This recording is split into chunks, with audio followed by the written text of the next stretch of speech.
దేవుని స్తుతులు. మీ అందరికీ వందనాలు. Height sir. ఓకే, మరి చూసుకున్నట్లయితే దావీదు రాసిన 72వ కీర్తన 7, 8, 9 చరణాలను మనం ఉత్తరప్రదేశ్లో చదువుకున్నాం కదా. దావీదు అంటున్నటువంటి మాట మరి ఆల్రెడీ పోయిన ఆదివారం కాకుండా పై ఆదివారం నేను చెప్పగానే చెప్పాను. మరి తల్లిదండ్రుల యొక్క బాధ్యత, కుమారుడి విషయమై చేసినటువంటి ప్రార్థన గురించి ఈ కీర్తన అని చెప్పి నేను ఆ విషయాన్ని తెలియపరిచాను. దేవుడు మాట్లాడి ఉన్నాడు. మరి దాంట్లోనే దావీదు అంటున్నటువంటి మాట, అతని దినములలో నీతిమంతులు వర్ధిల్లుదురు, చంద్రుడు లేకపోవు వరకు క్షేమాభివృద్ధి కలుగును. హల్లెలూయా. మరి తండ్రికి ఎంత ఆశ అండి, తండ్రికి ఎంతో ఆశ కదా, కుమారుడు విషయమై ఎంతో ఆశ. చంద్రుడు లేకపోవు వరకు క్షేమాభివృద్ధి కలుగును అంట. తనక లోకంలో ఉన్న వారందరికా రాజుగా తను ఉన్నాడు కాబట్టి పాలించగలిగినటువంటి స్థానము తనకి ఉండాలి, గొప్పగా పాలన చేయాలి. మరి అలాగే చదువుకుంటూ వెళ్తే కనుక 9వ చరణంలో మరి అరణ్యవాసులు అతనికి లోబడుదురు, అతని శత్రువులు మన్ను నాకెదరు. మరి సత్త ఉండవలసిన వ్యక్తి ఎవరు? సొలొమోను. మరి జ్ఞానం కలిగి ఉండవలసినది ఎవరు? సొలొమోను. పని చేయాల్సిన వ్యక్తి ఎవరు? సొలొమోను. కానీ ఆ వ్యక్తి విషయమై ఇవన్నీ జరగాలయా, అతనికి జ్ఞానము ఉన్న సరైన విధానంలో జ్ఞానాన్ని ఉపయోగించాలి. అతడికి బలమున్న సరైన స్థానములో దాన్ని ఉపయోగించగలిగినటువంటి ఆలోచన తనకి ఉండాలి. సైన్యము ఉన్నా సరిగ్గా నడిపించగలిగినటువంటి వివేకము తనకి ఉండాలి. కాబట్టి అవన్నీ తనకి దయచేయ అని కుమారుడు విషయమై తండ్రిగా దేవుణ్ణి అడుగుతున్నాడు. లేకపోతే అరణ్యవాసులు చేతికి చిక్కుతారు, లేకపోతే శత్రువులు మొన్ను నాకెదరు అని కుమారుడు గురించి అడుగుతున్నారు. అందరూ కూడా నా కొడుకు లక్షలు సంపాదించాలి అని, నా కొడుకు వెళ్ళాలయ్యా, దేశాలు తిరగాలయ్యా ఏంటి, ఒక వీసా ఉంటే గనక దేశం మొత్తం మీద 4-6 దేశాలు తప్ప మిగతా ప్రపంచం మొత్తం కూడా తిరగచ్చంట ఆ ఒక్క వీసా ఉంటే. అలాంటి వీసా నా కొడుక్కి నా కూతురికి ఎట్టండి ఆశలు ఉంటాయి. ఒక పాస్పోర్ట్ ఉంటే గనక, పాస్పోర్ట్ వీసా, ఆ వీసా ఉంటే ఒక దగ్గర నుంచి ఇంకో దగ్గరికి అలవాటుకి ఉంటది. కానీ ఒక వీసా ఉంటది యూకేకో సంబంధించింది. అలాంటి వీసా ఉంటే ప్రపంచంలో ఉన్న దేశాలన్నిటికీ కూడా మనం టికెట్ కొనుక్కుని వెళ్ళొచ్చు. ఒకవేళ మనకు పాస్పోర్ట్ ఉంటే ఈ దేశం నుంచి ఈ దేశం వరకు, ఈ దేశం నుంచి ఈ దేశం వరకు మాత్రమే అని సరిహద్దులు ఉంటాయి ఆ పాస్పోర్ట్లకు కూడా. కానీ ఆ ఒక్క పాస్పోర్ట్కి మాత్రం ప్రపంచం మొత్తంలో ఈ 4-6 దేశాలు తప్ప ప్రపంచం మొత్తం కూడా వెళ్ళగలిగినటువంటి లైసెన్స్ కలిగిన ఆ పాస్పోర్ట్ అది. మరి వీసా అటువంటి పాస్పోర్ట్లు, అటువంటి ఏంటి ఆ స్టేజ్ కలిగినటువంటివి కావాలి నా కొడుకుకి, నా కూతురికి. కుదిరితే నీ చేతమైతే నాకు కూడా ఇచ్చేయి, ఏంటి నాకు కూడా ఇచ్చేయి. ఇట్లాంటి ఆశలు కలిగిన వారమే అందరము కూడా. నేను కాదనను, ఆశలు కోరికలు ఉండాలి. కానీ దేవుని విషయంలో మీ అందరికి కూడా తెలిసిన విషయమే ఏంటో తెలుసా, సొలొమోను ఏం కావాలి అని అడిగినప్పుడు దేవుణ్ణి జ్ఞానము కావాలి అని అడిగాడు. రౌద్రాలు, గుర్రము, రథాలు, మరి సైన్యము, బంగారము, వజ్రాలు ఏమి అడగక నీవు నాకు ఇచ్చిన రాజ్యాన్ని పరిపాలన చేయాలి అని చెప్పి జ్ఞానాన్ని అడిగావు. కాబట్టి మరి ఎన్నడూ ఎవరికి ఇవ్వబడినటువంటి జ్ఞానము నేను నీకు ఇస్తున్నానని చెప్పి దేవుడు ఇచ్చాడు. కానీ సొలొమోను గొప్ప రాజు అయ్యాడు, కానీ మంచి వ్యక్తి కాలేకపోయాడు. జ్ఞానము మరి ఎన్నడూ ఎవరికి ఇవ్వబడినటువంటి జ్ఞానం ఇవ్వబడింది, ఎవరికి ఇవ్వబడదు, ఎవరికి లేదు. అంత గొప్ప జ్ఞానం ఇవ్వబడింది. కానీ గొప్ప రాజు అని పేరు పొందాడు, కానీ గొప్ప వ్యక్తి అని పేరు పొందలా. నీ జ్ఞానం ఏమైంది? శూన్యమైంది, వ్యర్థమైంది, ఉపయోగం లేనటువంటి పదార్థముగా అయిపోయింది. గొప్ప వ్యక్తి కాలేకపోయాడు, గొప్ప భర్త కాలేకపోయాడు, గొప్ప వ్యక్తిగా ఉండలేకపోయాడు, గొప్ప భక్తి చేసిన వ్యక్తిగా కూడా తను లేకపోయాడు. నీకు ఎంత జ్ఞానము ఉంటే ఏమిటి అని చెప్తున్నాడు ఇక్కడ. ఆ జ్ఞానంతోనేగా సామెతలు కూడా రాసింది. ఎప్పుడో తెలుసా? జ్ఞానము కూలిపోయిన తర్వాతే. ఆ జ్ఞానం నుంచే రాశాడు, అనుభవంలో నుంచి, గాయం ద్వారా రాసినటువంటి సామెతలే. నీకు ఎంత జ్ఞానము ఉన్నా, నీ జ్ఞానముతో నీ భక్తి నువ్వు నిలబెట్టుకుంటున్నావా, పోగొట్టుకుంటున్నావా?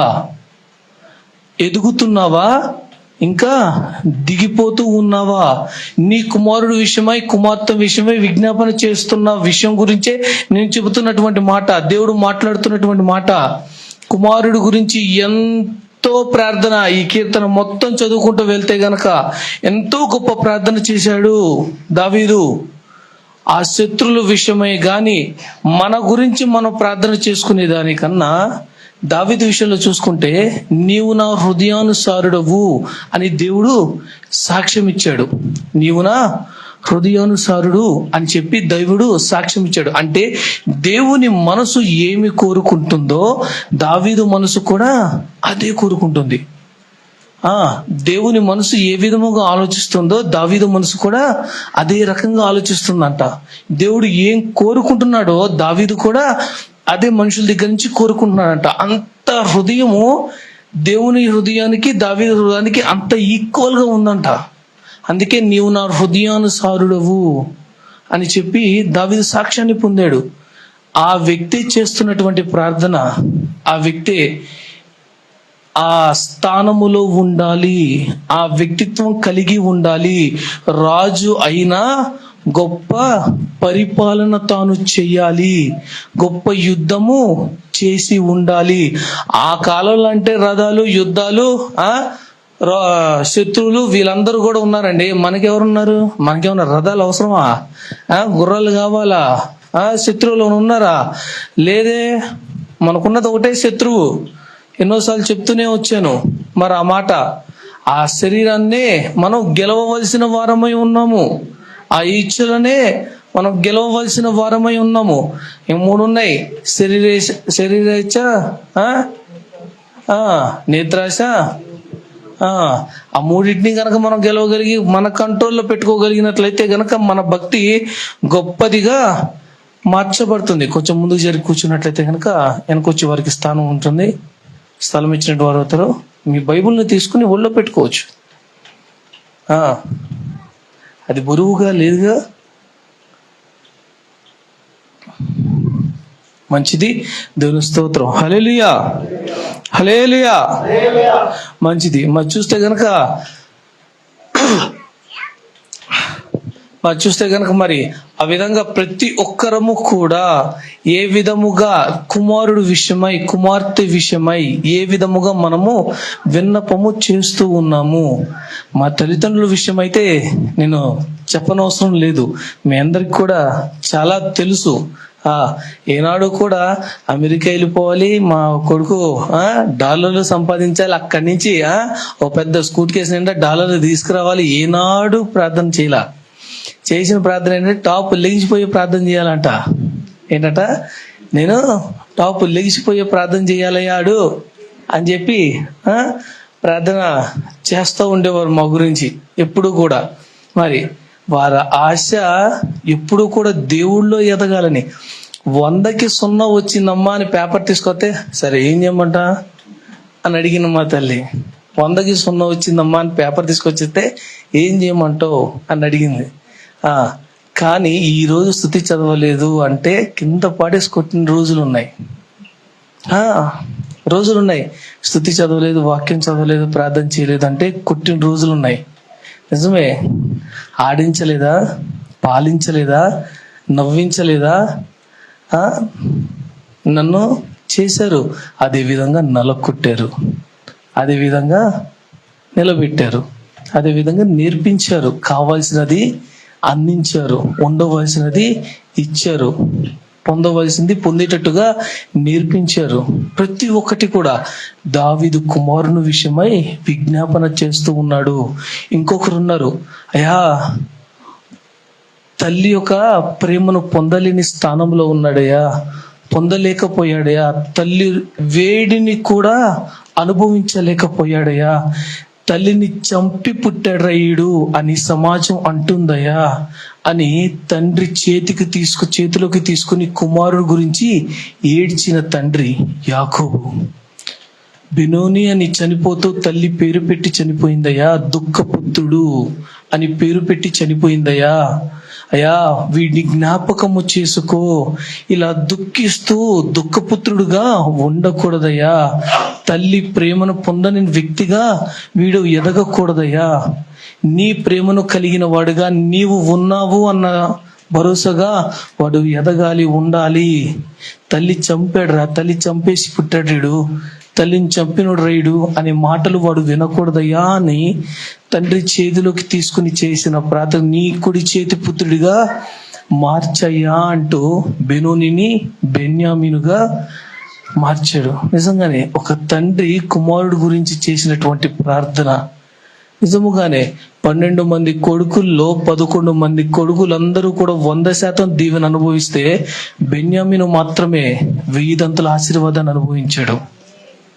ఆ తండ్రి చేసిన ప్రార్థన నిజమే, తల్లిదండ్రుల ప్రార్థన చాలా గొప్పది. దేవుడు ఊరికనే అన్నాడా? తల్లిదండ్రుల్ని గౌరవిస్తే మిమ్మల్ని దీవిస్తానని, దీర్ఘాయుష్మంతులను చేస్తానని, ఆశీర్వదిస్తానని. ఆజ్ఞల్లో ఒక ఆజ్ఞ కాదా? 10 ఆజ్ఞల్లో ఒక ఆజ్ఞ అది కాదా?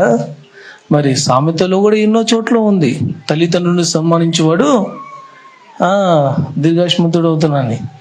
మరి వారిని సన్మానిస్తేనే వాడు దీర్ఘాయుష్మంతుడు అవుతాడు అని అంటే వారి ప్రార్థన కుమారులకి కుమార్తెలకి తోడయింది అని అంటే ఆ దీవెన దూరము అసలు కానే కాదు, అసలు చుట్టూ కంచేసినట్టే, కాపాడుతున్నట్టే. కాబట్టి మనము మన కుమారుల విషయమై కుమార్తె విషయమై మనం విన్నపం చేసినట్లయితే మనము చేసిన దానిని చూసి వారు కూడా వారి పిల్లలకి గురించి చేయగలరు.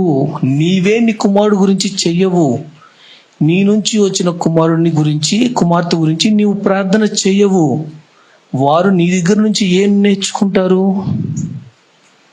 ఏమని నేర్చుకుంటారు? బ్రతకగలరు వారు. కాబట్టి ప్రతి ఒక్కరు కూడా వాడు వినట్లేదు, వాడు మారట్లేదు అని అంటారు, కానీ వాడి గురించి ఇన్ని సంవత్సరాలు ప్రార్థన చేశాను అని చెప్పగలరా? ఇన్ని సంవత్సరాలు ప్రార్థన చేశాను, నా కొడుకు గురించి నా కుమార్తె గురించి నేను ఇన్ని సంవత్సరాలుగా ప్రార్థన చేస్తున్నాను, ఇన్ని సంవత్సరాల నుంచి ఉపవాసం ఉండి మందిరానికి వచ్చి నేను కుమారుడు గురించి ప్రార్థన చేస్తున్నాను.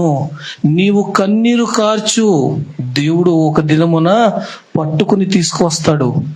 నీవు కన్నీరు కార్చు, ఒక్క దినమున ఏదో ఒక చోటు నుంచి ఆ వ్యక్తిని గాయపరుస్తాడు, పాఠం నేర్పిస్తాడు, మనసును త్రిప్పుతాడు, ఖచ్చితంగా నడిపిస్తాడు మార్గానికి. ఖచ్చితంగా విత్తువారు మనమే, కానీ ఫలించువాడు దేవుడే, ఫలింప చేయువాడు దేవుడే. కేవలం మనం చేయాల్సింది ఏంటి?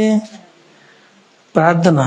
కాబట్టి తల్లిదండ్రులుగా కుమారుల విషయమై మాకు పిల్లలు లేరండి, మాకు సంబంధం లేదు కదా, మాకు ఇంకా పెళ్ళి అవ్వలేదండి అని కాదు. ఎవరి గురించి వారు ప్రార్థన చేయాలి, ఇంకొకరి గురించి ప్రార్థన చేసేవారుగా ఉండాలి ఖచ్చితంగా. కాబట్టి ప్రతి ఒక్కరము కూడా దావీదు యాకోబు మాత్రమే కాదు, ఇంకా చాలా మంది ఉన్నారు బైబిల్లో, చాలా మంది ఉన్నారు.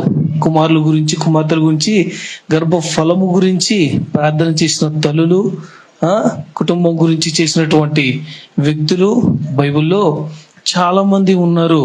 కాబట్టి ప్రతి ఒక్కరము కూడా మనమందరం ఆ విధముగా వాక్యానుసారంగా జీవిస్తూ కుమారు కుటుంబం విషయమై ప్రార్థన చేసే వ్యక్తులముగా మనం అందరం ఉందాం గాక. ఆమేన్.